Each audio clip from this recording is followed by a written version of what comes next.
In early September of 1944, an American spy in Switzerland sent notice to his supervisors stating that he had intercepted word of a German plan to build a massive bunker in the Alps, which would be impervious to bombing and stretch across southern Germany, Austria, and northern Italy.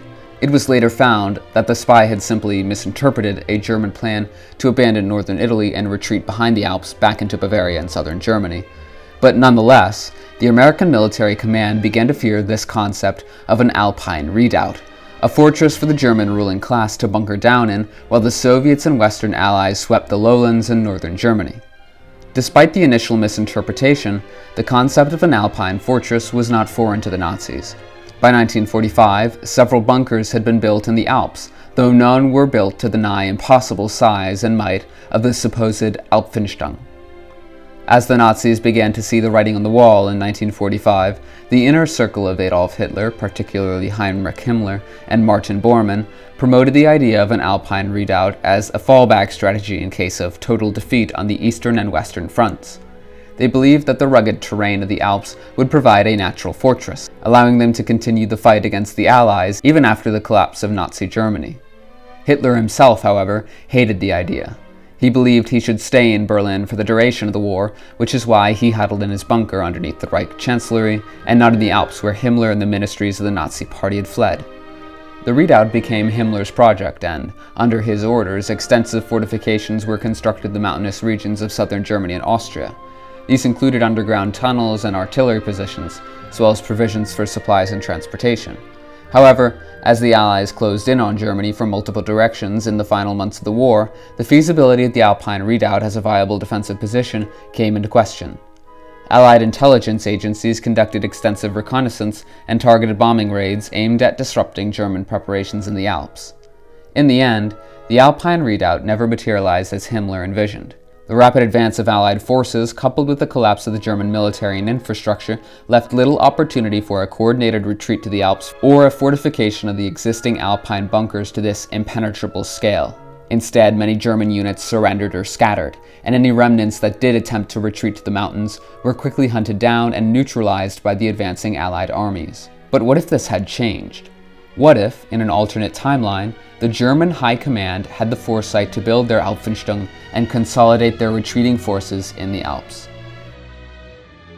December of 1943. Reichsfuhrer SS Heinrich Himmler envisions a national strategy to relocate the Nazi leadership to the Alps and establish an impenetrable fortress. Himmler has something Hitler lacks in his ideological drive: foresight, albeit a judgment still clouded by Nazi fantasy. Following the Battle of Kursk in September, the Nazi High Command had become very wary of the Soviet Union. Himmler believed that the Soviets may very likely break through and push back the Third Reich. Himmler would convince Adolf Hitler of this massive Alpine industrial and logistical undertaking, being granted permission to develop the Alpine fortress and make preparations in case the Nazis needed to retreat from Berlin, consolidate their forces in the Alps, and return to liberate Germany. Under the cover of radio silence, Heinrich Himmler initiated his ambitious plan. He redirected units of the Army Engineer Corps from the Western Front to the rugged peaks of Austria and Bavaria. This initial stage of retraction was portrayed as a temporary measure to reinforce the Italians, a mere strategic maneuver in the grand scheme of the war. In the heart of the Alpine Ridge, amidst the unforgiving embrace of the frigid mountains, a monumental undertaking unfolded. Massive boring projects commenced as German engineers wielded their massive tunnel drills, piercing through layers of ancient limestone, gneiss, and granite. The deafening blasts of dynamite echoed through the valleys. Large reserves of the unprocessed stone taken from the projects were hauled from the rugged terrain and swiftly transported to nearby industrial centers, where they would undergo a metamorphosis into the lifeblood of the German war machine: concrete. The very substance that would fortify the Alpine redoubt and fuel the dreams of Nazi supremacy. Meanwhile, on the Eastern Front, a different kind of battle raged with an intensity matched only by the unforgiving Siberian winds. The Red Army, fueled by the inexhaustible reserves of American industry imported through Persia, launched relentless offensives that stretched the German lines to their breaking point. Wave after wave of Soviet soldiers surged forward, carving a path of destruction back towards the west. December of 1943 gave way to the autumn offensive, but there was no respite for the weary defenders of the Reich. Over 600 kilometers of territory fell under the relentless advance of the Soviets by January of 1944. As the year progressed, Germany began to lose its grip on Europe. Already the Americans had been fighting their way up the Italian peninsula, and with contingents of the German military redirected to the Alpine region, the West simply wasn't as well defended. With careful planning and meticulous preparation, the Allies launched Operation Overlord, the invasion of Normandy, in April of 1944, 2 months earlier than expected. Catching the German defenders off guard, Allied forces established a foothold on the beaches of Normandy. Despite fierce German resistance, the Allies gained ground and pushed deeper into France. By this point, Himmler's engineering marvel in the recesses of the Alps was beginning to take shape.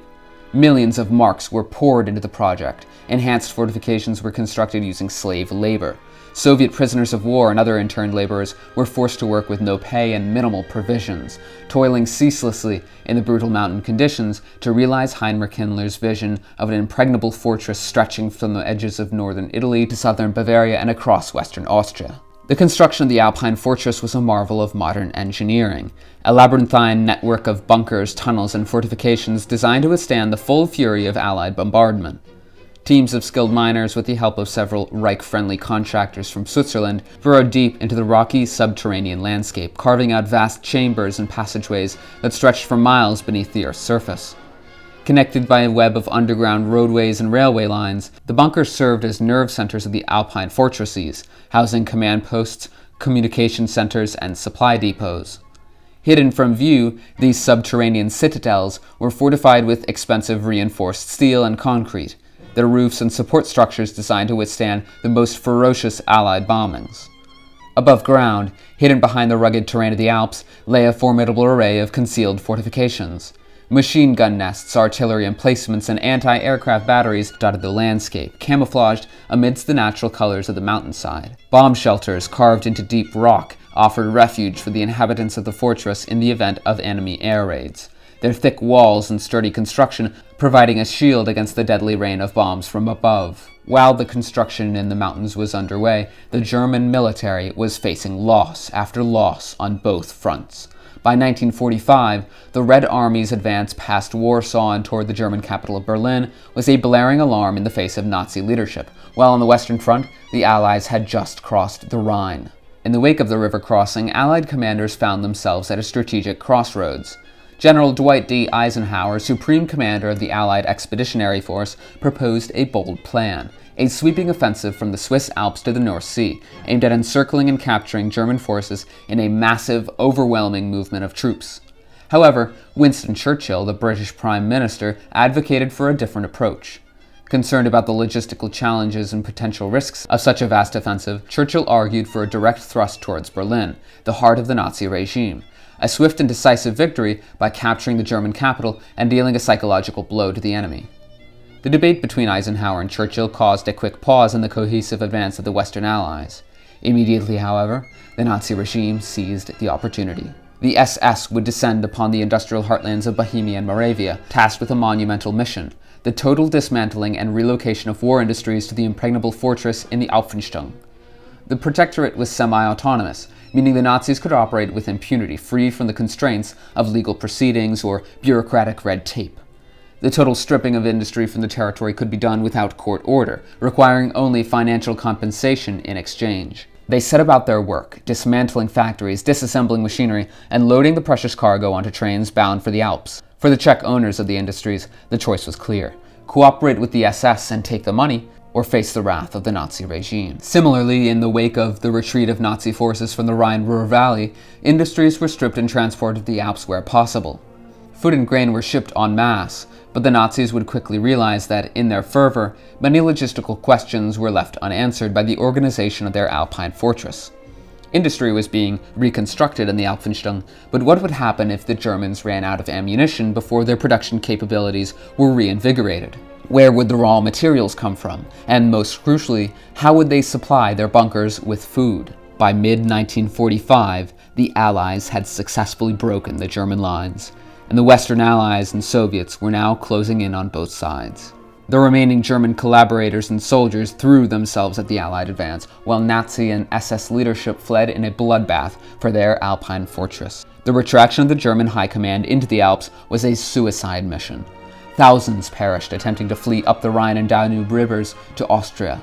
The German ministers were evacuated to the Alpine fortress from Berlin, along with the necessary and skilled workers and soldiers needed to sustain the bunkers, many of whom would die while en route.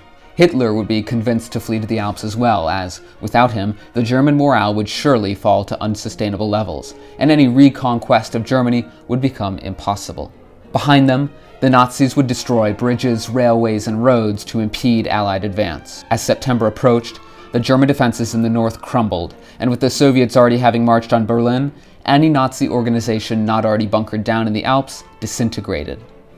In the rubble of Berlin, the Soviets, Americans, and British turned their sights towards the Alps. The final campaign of the war in Europe would be launched, and it would be one of the bloodiest dredges in history. Soviet, British, and American troops would engage in an onslaught toward the fortress in Tyrol. German defenses would prove themselves mighty. During the first stretches of battle, only the RAF and American bombers would be able to make any gains against German fortifications. For about 2 months, the Germans would hold out effectively, wiping out swaths of soldiers and even mechanized infantry in the harsh terrain of the Alps. However, as November arrived, the tide of battle would turn in favor of the Allies.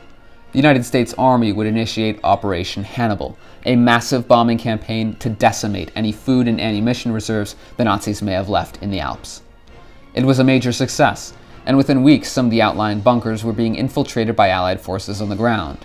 The Americans and Soviets would find the Nazis holed up in their fortress, rationing supplies and living in less than ideal conditions. Like dominoes, the Alpenfestung would fall, and Nazi morale would be crippled. On November 27, 1946, Adolf Hitler would commit suicide in his bunker underneath St. Anton, Austria. Finally, the Allies had won the war, but at a massive human cost in the later battles.